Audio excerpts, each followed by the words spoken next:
Hello, my name is Demi, you can call me that or Mocha, and I am here to dive into my thoughts on The Princess and the Frog. Quick thing first, I don't have a professional microphone, so you might hear background noise every once in a while, and you also may hear me stutter from here and there. But hey, that's just me. What's life without little imperfections, you know? The Princess and the Frog was a movie that came out in 2009.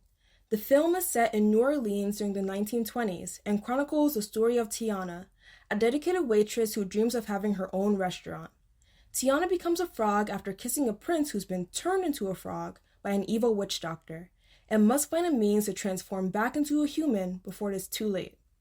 The movie ended up becoming a quick fan favorite amongst families, including mine. It was considered a box office success.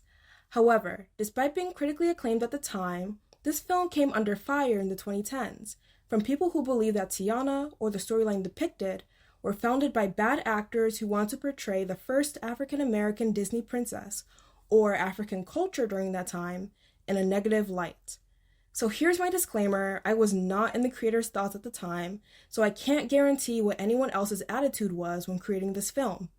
However, I believe that the criticism is limited to simply seeing one story while ignoring other explanations. So in this video, I'll discuss some of the controversies as well as my findings on the topics. So let's start. One of the biggest complaints about the movie is that Tiana remains a frog throughout most of the film. Therefore, her status as the first African American Disney princess has less meaning or is not really represented. I'm not here to argue that it's not true or that it's not weird that she's one of the only Disney princesses to transform into a creature for an extended amount of time. Those are all valid observations. The only thing I have a problem with is that some people interpret the movie as having no representation at all because of it, and that this was an intentional result. Being Black, African American, mixed, or just a person of color comes with its own various shades of culture. Many different walks of life congregating in one area creates the cultural melting pot that we saw and still see in minority-dominant cities today. Because of this, as New Orleans Historical Institute states, New Orleans is world-renowned for its distinctive music, Creole cuisine, unique dialects, and its annual celebrations and festivals, most notably Mardi Gras. And these special aspects of what distinguishes New Orleans from other cities are explored in the film at every chance they get. Everyone's voice has an inflection to it that reflects the language being spoken at the time. By the time I introduce myself, my name Ramon, but if I call me Ray. Pardon me, but your accent, it's funny, no? Oh, I'm a Cajun, bro. Born and bred in the bayou. Y'all must be new around here, huh? Ray is Cajun, and it's obvious in a way that isn't only simply stated to the audience. His voice, his personality, and his demeanor are all shaped by his culture and the way that he interacts with the rest of his family. This is one of the best ways to depict another culture in a movie because it feels the most natural. Many movies have a habit of throwing in a random sentence in Spanish or having a mariachi band in a Hispanic person's kitchen when they want to indicate that their character is a person of color. Instead, being from a different background is shown in all of its different facets and colored by the interracial interactions in this movie, not spoon-fed to the audience. And jazz. This movie is absolutely obsessed with jazz and will mention it at every chance they get. Shown mainly through Louis the Alligator, it is made clear that this form of music has heavy Black roots and an effect that brings people from all walks of life together. When first arriving in the city, Naveen goes on and on about jazz music despite only being there for a little while. Going to be late for the masquerade. Listen, Lawrence, listen. It's jazz music. It was born here. Even during the song, When We're Human, they reference the greats of their time in New Orleans, showing a deep passion and love for their city, as well as the author's enthusiasm for the music form through the characters. Louis Armstrong, Mr. Sidney Bechet.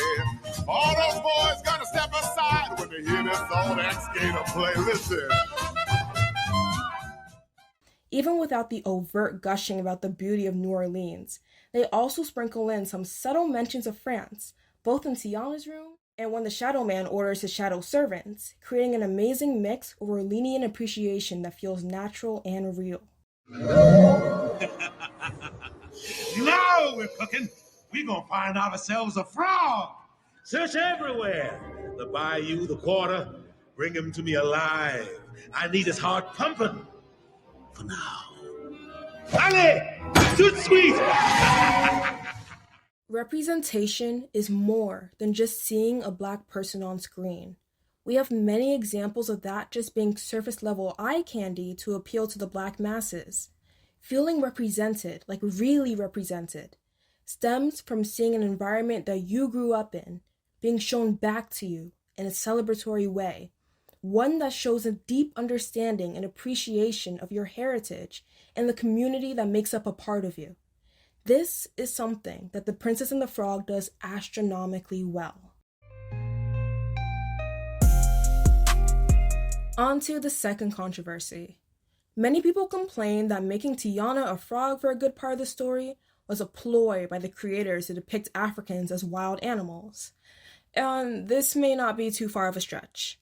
Misinformation has been widely circulated from America's inception and even continues to this day. Truths based on speculation about Black pain tolerance, intelligence based on skull shape, assertions of hypersexuality and other factors were used to justify racism, lynching, and the act of binding Black people to their place in society, which is typically the slums and ghettos. During this time, some of the techniques they employed to accomplish this included depictions of people of color as wild animals. However, to claim that the creation of The Princess and the Frog was a ploy to strengthen these ideas would be highly disingenuous. Both her human and frog form featured smooth, soft features that aimed to show her in the best light, as they have for other Disney princesses, while also keeping her racial signifiers. When Tiana's kiss should have changed Naveen back into a human, her transformation into a frog was used as a twist on the classic myth of the frog princess. Although she was physically transformed into a frog for the majority of the film, she was never presented as more wild or animalistic, only relying on the one-off humor of her and Naveen both chasing the same fly, which she clearly did not enjoy.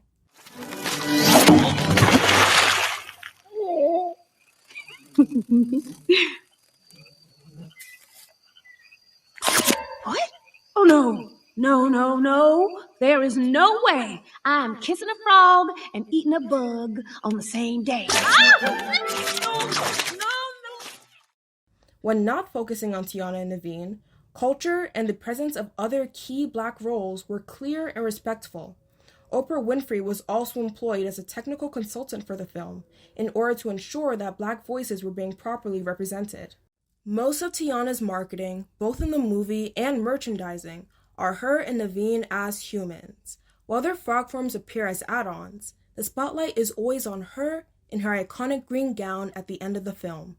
The first thing you see in Google when you type in Tiana is her as a human, and even then you have to scroll for a bit before you even see her frog form.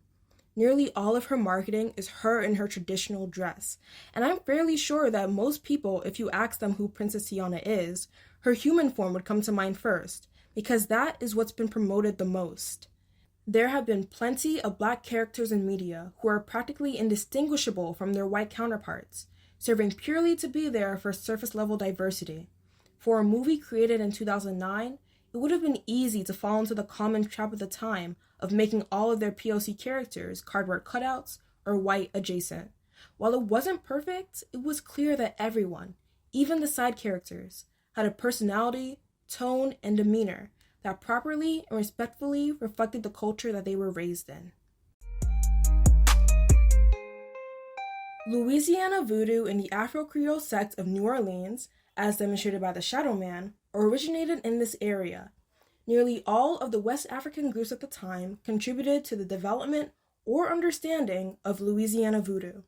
Their knowledge of herbs, poisons, and the ritual creation of charms and amulets intended to protect oneself or harm others became key elements of Louisiana voodoo.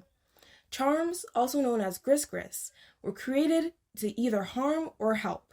A common charm for protection or luck would consist of material wrapped in a red flannel and worn around the neck. They believed that gris-gris that caused actual harm did so either through the power of suggestion or by the fact that they contained poisons to which the victim was exposed. In the film's case, this would be through Naveen's blood and the Shadow Man's negative suggestions. A common complaint about The Princess and the Frog was that it depicted negative forms of voodoo taking place, which places a bad light on Africans at the time that took it as a religion. While the Shadow Man is the major antagonist of the plot, Mama Odie serves as a foil to his character. She is depicted to be a benevolent practitioner of voodoo that helps travelers on their way when they come to her doorstep, free of charge. One argument raised by a critic writing on the subject is that Mama Odie is not in any way associated with spirits or masks, although the Shadow Man is. The Shadow Man is meant to represent the negative aspects of voodoo, in which people of the time would come to witch doctors in order to hex or kill another person. Therefore, it would not make sense for him to carry the perceived good talismans. On the other hand, Mama Odie had no use for a talisman during the storyline, because although Tiana and Naveen came to her in order to be turned human, she knew what they really needed was advice, not an object. The statement is also inherently false, because masks of various kinds with potions are visible, surrounding Mama Odie in her boat, just not in use. In fact, this demonstrates that material objects are not always required to solve problems, which is a subject that the film emphasizes to teach Tiana that her restaurant is not the only thing that matters. The opening song also references voodoo, describing both good and bad forms, which is a true statement that the African Creole sect of New Orleans that practiced this religion at the time would agree with. Out of all the complaints I've read while researching the creation of The Princess and the Frog, one I was most curious about was one person being very angry that Tiana was shown to have a white friend growing up. Set during the 1920s, this would be very rare, considering that it was during this time that Jim Crow laws were in full swing, and racial progressivists in New Orleans were aiming to uplift Black schools and those in the area being oppressed. I surmise that the main reason they gave Tiana Lottie as a best friend was so that Lottie could act as a foil to Tiana's character. It shows the difference between a girl who has been fed with a silver spoon growing up compared to Tiana, who has had to work for everything she has. This exemplifies her character as she's shown refusing financial offers from Lottie, even when she's on the verge of losing the restaurant that she's dreamed of. She even resorts to wishing on a star and kissing a frog to avoid asking Lottie for help. This wouldn't have been achievable if they made her best friend another Black person who has had the same experiences as her, even if it ended up being unrealistic. However, to say that racism is not represented in the story is to admit that you're willingly avoiding the subtext. While there were no white men with pitchforks seeking to murder the Black residents of the neighborhood, the storyboarders were intensely aware of the conditions at that time. In the very beginning, there is a scene of Tiana and her mom, who works as a seamstress for Lottie's family, leaving Lottie's mansion on a train ride that takes them to the ghettos of New Orleans. If you look closely at Charlotte's party later in the film, you'll notice that there are no depicted Black people, unless they are musicians or people working the stands. The Shadow Man, who lurks at the party, wears a full-body costume that covers every single inch of his skin, and wears a white mask in order to blend in with the white individuals at the party, only taking it off when he's out of eyeshot. Being able to imply important struggles of the time without outright saying it is an important skill in storytelling. But if you wanted words as well, they mentioned twice, both as Tiana was ready to get her restaurant. You know how long it took me to save that money? Exactly. Which is why a little woman of your background would have had her hands full trying to run a big business like that. You know. Think of all those naysayers who doubted you. I ain't never gonna get enough for the damn thing. Little woman of your background, you're better off where you at. The two white real estate men told her that the building being sold to another person, despite her hard work, was for the best, because she was a little woman of her background, which is the movie's clearest indication of sexism and racism. In both scenes, her reaction says it all.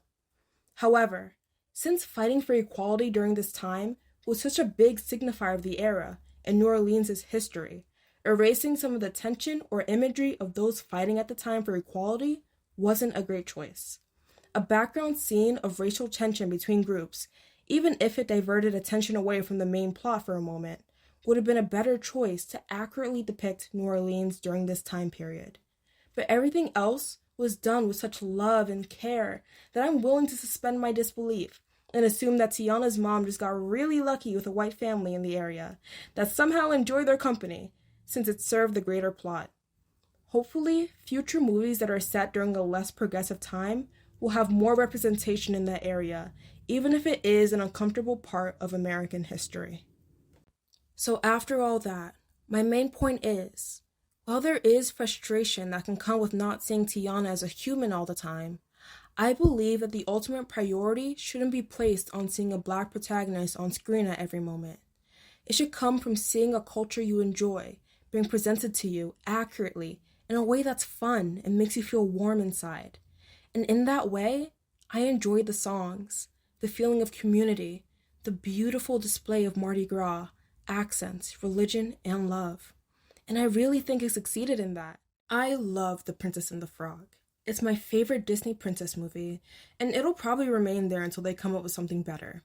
Hopefully one day we'll get the best of both worlds, a great storyline and a great on-screen Black protagonist.